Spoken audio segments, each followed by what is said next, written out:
Boy, did that hit me like a truck. Oh.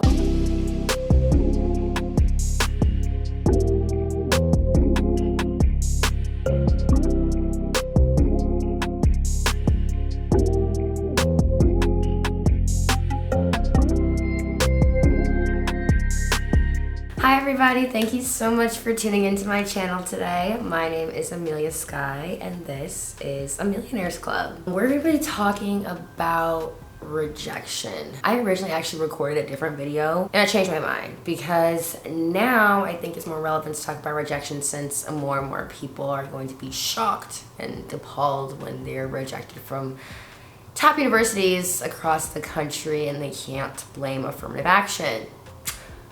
But I digress.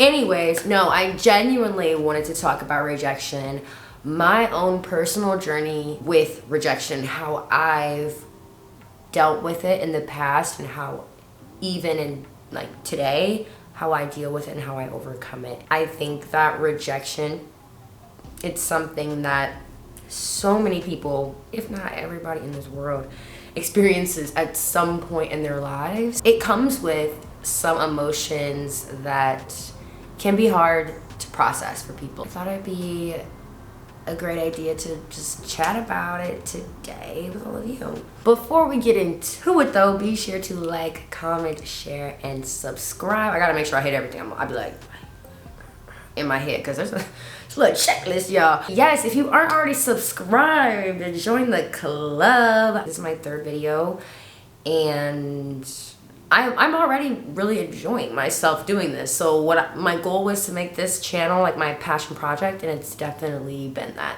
thus far, which has been great. So yeah, without further ado, let's get into today's video. As I mentioned, today's video, we're gonna be talking about rejection, how to deal with it, how to overcome it. I think also really just how to prepare for it too. I wish that I was more emotionally equipped to deal with it when I was younger, and so this is really the goal of this video too, is to allow for viewers to have an opportunity to see if there's anything that they can learn from this video to help make themselves more emotionally equipped to deal with and process rejection. Like I mentioned before, rejection is such a universal experience. So many people deal with it, and it just can happen in so many different areas of your life, from your personal life to your work life to your academic career, right? Like it can creep into so many different facets of your life, which I think makes it a very unique experience because it really can show its face in so many different ways. I look back now, I'm like, I'm thankful for rejection, but like not even to be like, you know, cheesy or corny about it, but I definitely do have a completely different outlook on rejection now at the age of 23 than I did at the tender age of, I was 18 at the time. Yeah, I was 18 when I was rejected all over the place. So I wrote down a list of 6 key steps, I would say, that are a part of the rejection, dealing with rejection, facing rejection head-on process. We're keeping this general and we'll get into specific examples throughout the video. You experience rejection, boom, there it is, okay? That is the current situation at hand. Number 1, understand that rejection is an inevitable part of life. It is better to know and understand that rejection just kind of comes with the territory of being a human being. I think rejection is also especially difficult for those who think they have something, like they think they're a shoo-in to get into a certain school, or, you know, they killed the audition and they know they nailed it and they are confident 100% that they're gonna get it. Or their whole life, they haven't really dealt with rejection in a certain area of their life. For me, I think that in terms of my academic career, rejection was something that was especially hard for me to deal with. I grew up going to private schools. When I was in middle school, I had to apply for high schools and I was accepted into every school I applied for. And so for me, I hadn't dealt with academic rejection until college. And boy, did that hit me like a truck. Oh, yes it did, yes it did, yes it did. That was honestly a very life-changing experience for me. And all these schools I thought I was gonna get into, I didn't get into. And I was devastated. I was emotionally gutted. And I took it very, very personally. And that impacted my first year of college, most definitely. It clouded my first year of college as well, because I went into college with this self-doubt that I had to really retrain and reprogram my mind to let go of. I said I was not going to talk about my love life on this channel. And I'm not. Not in terms of specific details or stories, no. But what I can say is, yes, I have been ghosted. It sucks. I'll give you this example. Okay. I've had men invite me on dates. Let's do this for the date. And then I don't hear from them. And then they disappear the day of. And I'm like, oh. That kind of feels like a form of rejection. I don't really be shooting my shot on people, but I know that a lot of people probably experience rejection if they try to shoot their shot on somebody and then it misses. Or like even if you get broken up with, they're rejecting you in that moment. They're rejecting the relationship with you in that moment.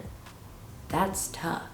You know, if you're not emotionally in the space to deal with that, it's gonna be tougher. So I think that understanding that, you know, at some point in life, rejection is gonna happen and it's gonna happen to you. But it's best to be emotionally prepared to deal with the battle before it gets to you, okay? Number 2, although it involves you, rejection isn't indicative of your skills, abilities, or your character. I know that people love to say like, oh, don't take stuff so personally, like don't take stuff so personally. And then you know, sometimes you want to look at them crazy because it's like, this literally is extremely personal because it's literally about me personally. Like, but here's the thing. I'm gonna repeat what they said. You can't take it so personal. You really can't. And I don't mean it just in the sense of like, don't take it so personal, brush it off and move on with your life. Who cares? No. I mean that you cannot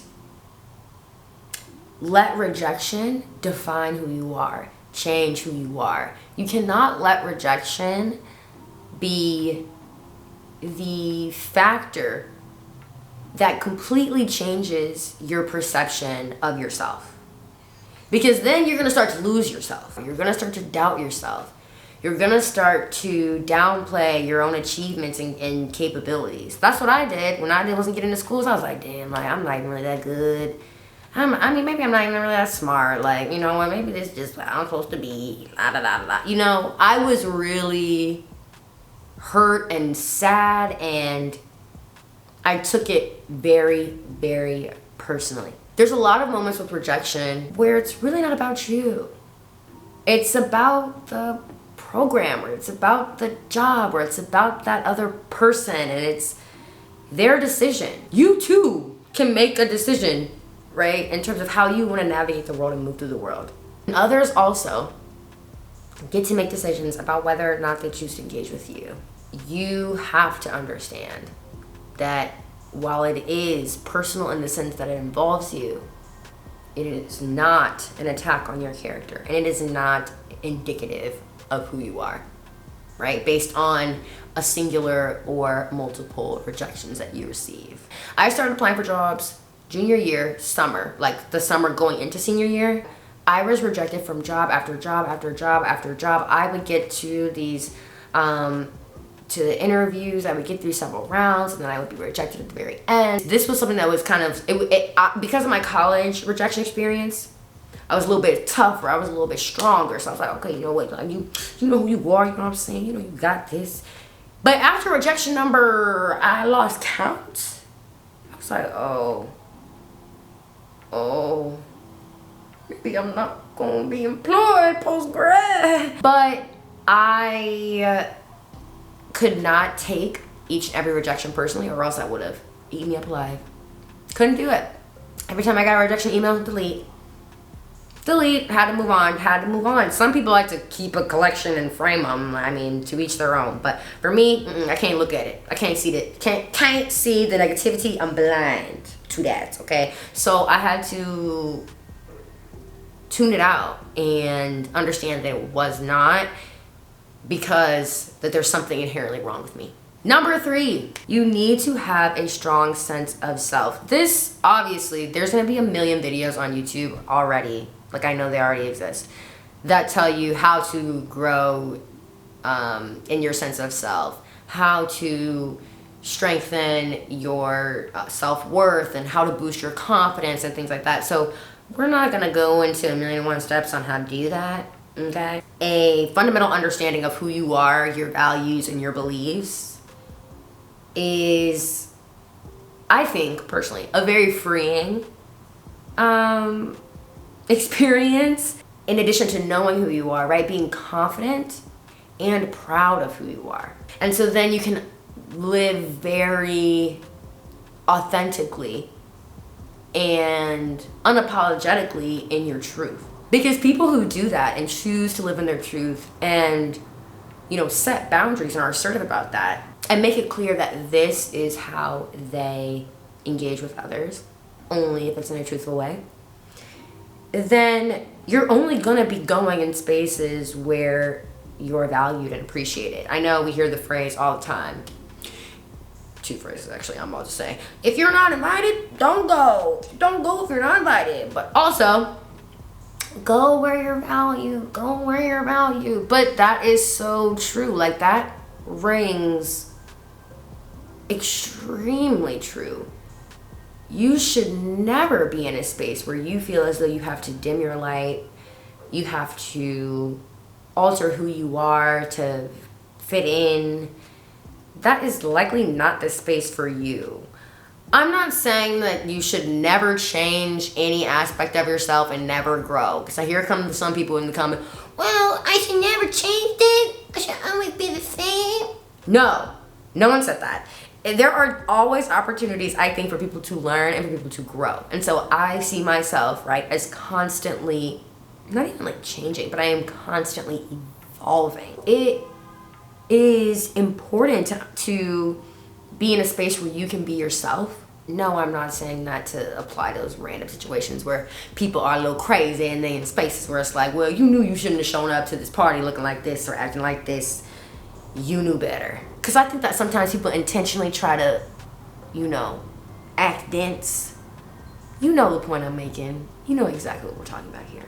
So yeah, you need being confident in yourself and knowing who you are and being proud of who you are and living your life very authentically makes it so much easier for you to move on from spaces and move on from things that don't serve you and people. You can walk away from anyone and anything and be okay.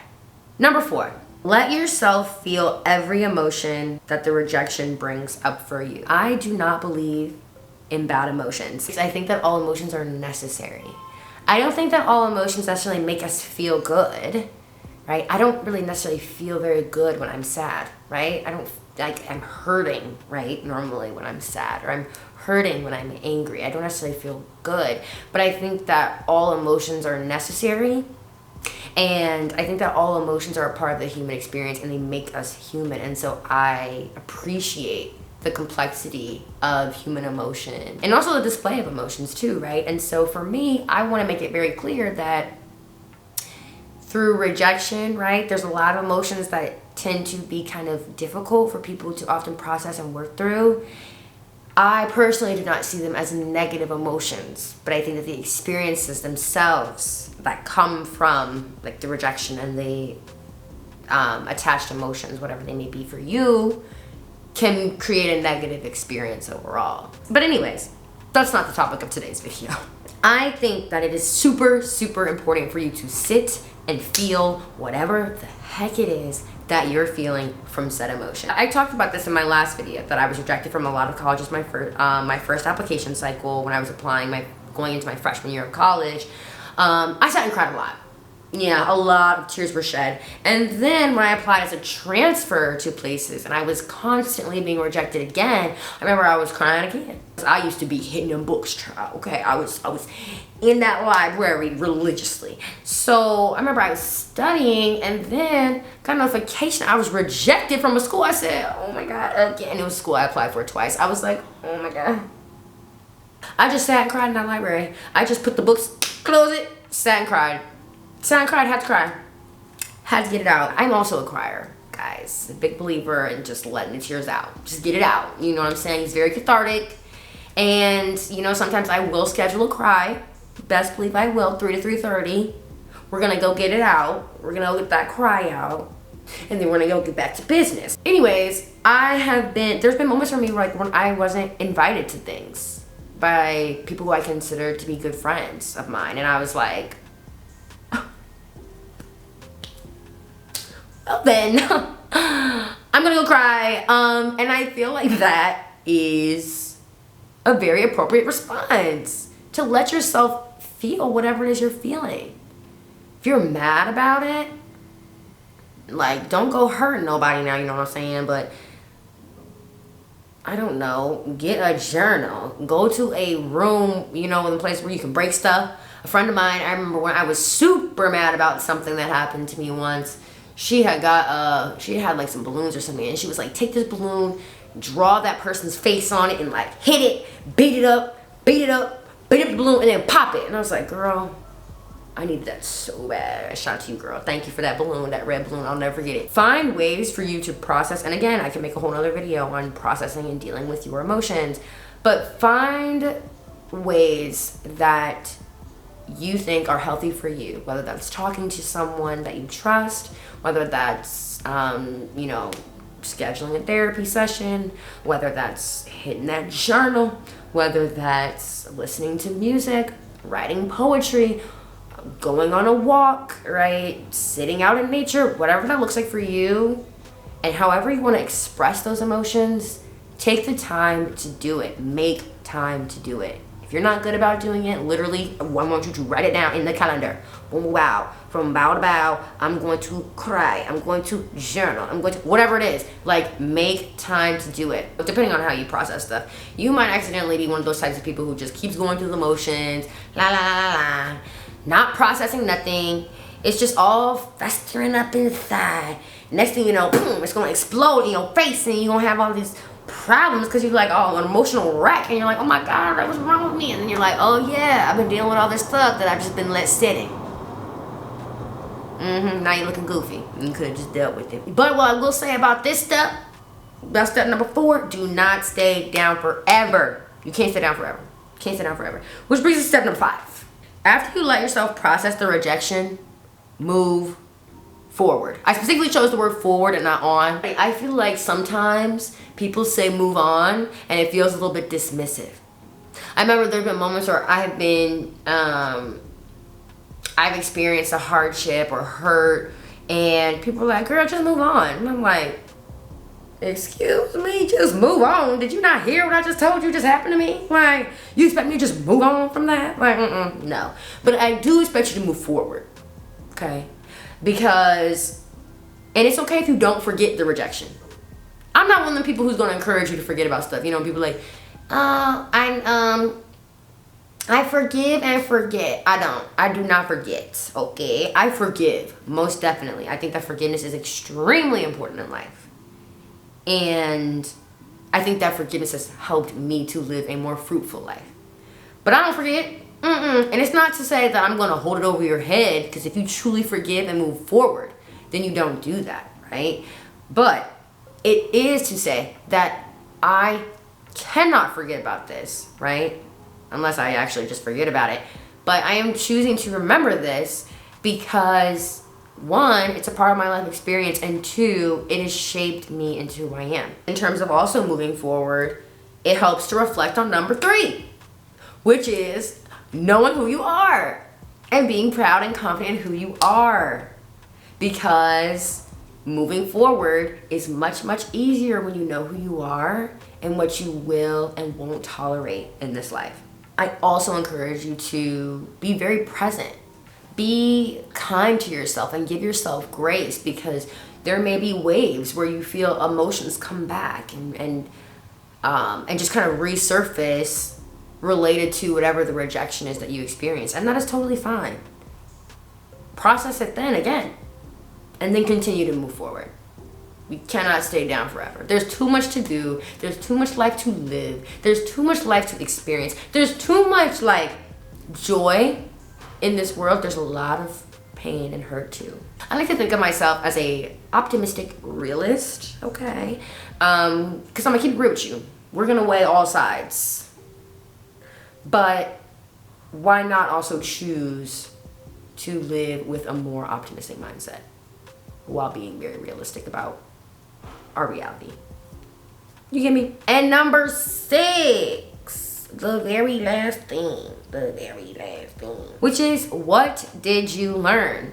As you move forward, right, I think that reflection is very important. I'm also a big promoter of self-awareness, in case that wasn't already made clear in point 3 and then reiterated in point 5. You can reflect upon every experience in life and learn something from it. I don't want people to then come for me also and be like, not everything has to be a learning moment. Why can't I just live? I don't want to have to learn. Okay, cool. I respect it. It doesn't necessarily have to be like, feel like school. Like, okay, class, what did we learn from today's lesson? It doesn't have to be that way. But I do think that you learn more about yourself and about how you relate to other people and how you process certain experiences, especially in moments like rejection. You can reflect upon the rejection that you experienced and think to yourself, like, right, did I learn something about other people? Right? Say you were rejected from a friend who you cared for. Say you were rejected from someone romantically who you thought shared a mutual interest in you. What did you learn about other people? How can you now move forward in relation with them or not, right? What does that look like to you? Another question that you can ask yourself is, during this process, did I discover areas within myself where I can improve? So I think for me, with my job application process, for example, I learned about myself. I was really trying to do a lot of things on my own. I hated asking for help. I deemed myself very self-sufficient, and that is a gift and a curse. It ended up being very beneficial, right? As I was able to get all these applications out, I was able to do these interviews, right? But clearly, something wasn't working. You know what I'm saying? I needed to change up my strategy a little bit. And so that's what I made the decision to do. I asked for help because that was something that I learned from myself. I was like, I've been doing this all alone. I should ask for help. And I should see if someone else has suggestions on how I can approach this. And then I ended up talking with people more and getting advice about how I can, improve my resume and certain things that I can focus on in interviews and things like that, right? So I found growth areas within myself by truly sitting and reflecting upon the rejection that I experienced. I think that reflection is important. I think that it also just makes you more emotionally intelligent and mature. So that's always nice. But those are the 6 steps in my how to deal with rejection process. I wrote a couple other notes down too, just some other things that I wanted to touch on today. I think that rejection tends to be harder for the following people. My people pleasing friends, my people pleasers. You gotta let that go. You gotta understand, maybe you could have did more. I don't know, maybe you could have did more. But it is what it is. It happened. People who are more insecure, yeah, rejection is also normally more difficult for y'all. Because they tend to take it very personally, right? Because they are unstable in their sense of self. And so that's why I also recommend, right? really working on boosting your self-esteem and finding ways to do that, whether that's through a support system or on your own. I think personally that it should be a combination of both, right?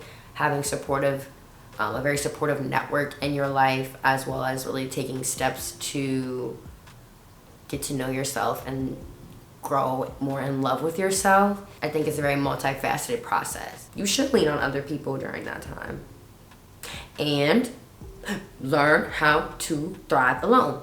And people who care deeply about what other people think about them. Rejection tends to be harder for y'all too. Y'all also sometimes are my overthinkers. I used to, and I am a reformed, cares about what other people think about her. Cares about what people think about her person. Let's say that. Like I said, when I previously faced rejection, I was like, especially with the college situation, I was like, oh my God, like,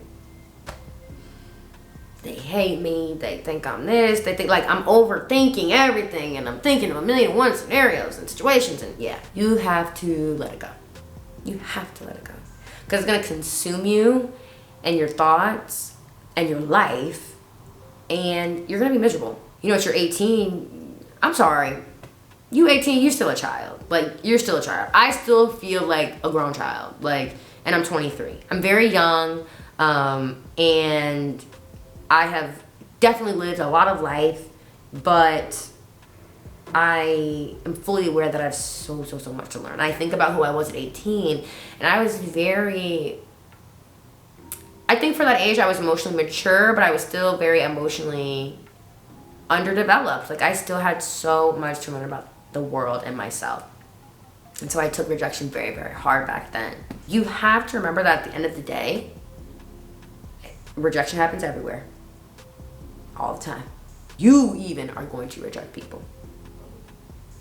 Yeah, you're going to be the rejecting hand at some points in life. At the end of the day, if you experience rejection, you need to remember, one, it's going to be okay. Okay, it's gonna be okay. It's gonna be okay. It's gonna be okay. And two, I am a firm believer that what is truly meant for you is meant for you and you alone, and no one can take that from you, whether it's good or bad, right? I'm not going to sit here and say like whatever is meant for you is going to be all butterflies, unicorns, and rainbows. But whatever is meant for you and your life path is going to happen. It's kind of already destined. You know, I don't want to get too much into like spirituality or anything like that, but what is meant for you is meant for you and you alone. And no one can take that from you. So I sleep peacefully at night thinking about that and knowing that in my heart of hearts. So to summarize, some things to remember before you go. Understand that rejection is one of those inevitable bumps in the road of life. It's gonna happen. It happens to everyone. But you can be prepared for it. And you can be emotionally equipped to handle it. Rejection does not define you. Don't let it limit you and your life and your potential for success. You should be your truest self in all that you do. Makes life a whole lot easier when you are not pretending to be someone else. You will end up exactly where you are meant to be. What is meant for you is already yours. That concludes today's video. Thank you so much for tuning in today, guys. I really appreciate it. I hope that you enjoyed this video. If you did, please be sure to give this video a thumbs up and subscribe if you haven't already subscribed, and share and comment, and like there's so many things to say, like, oh my God. But anyways, thank you again so much for watching. Until next time, guys, take care. Bye bye.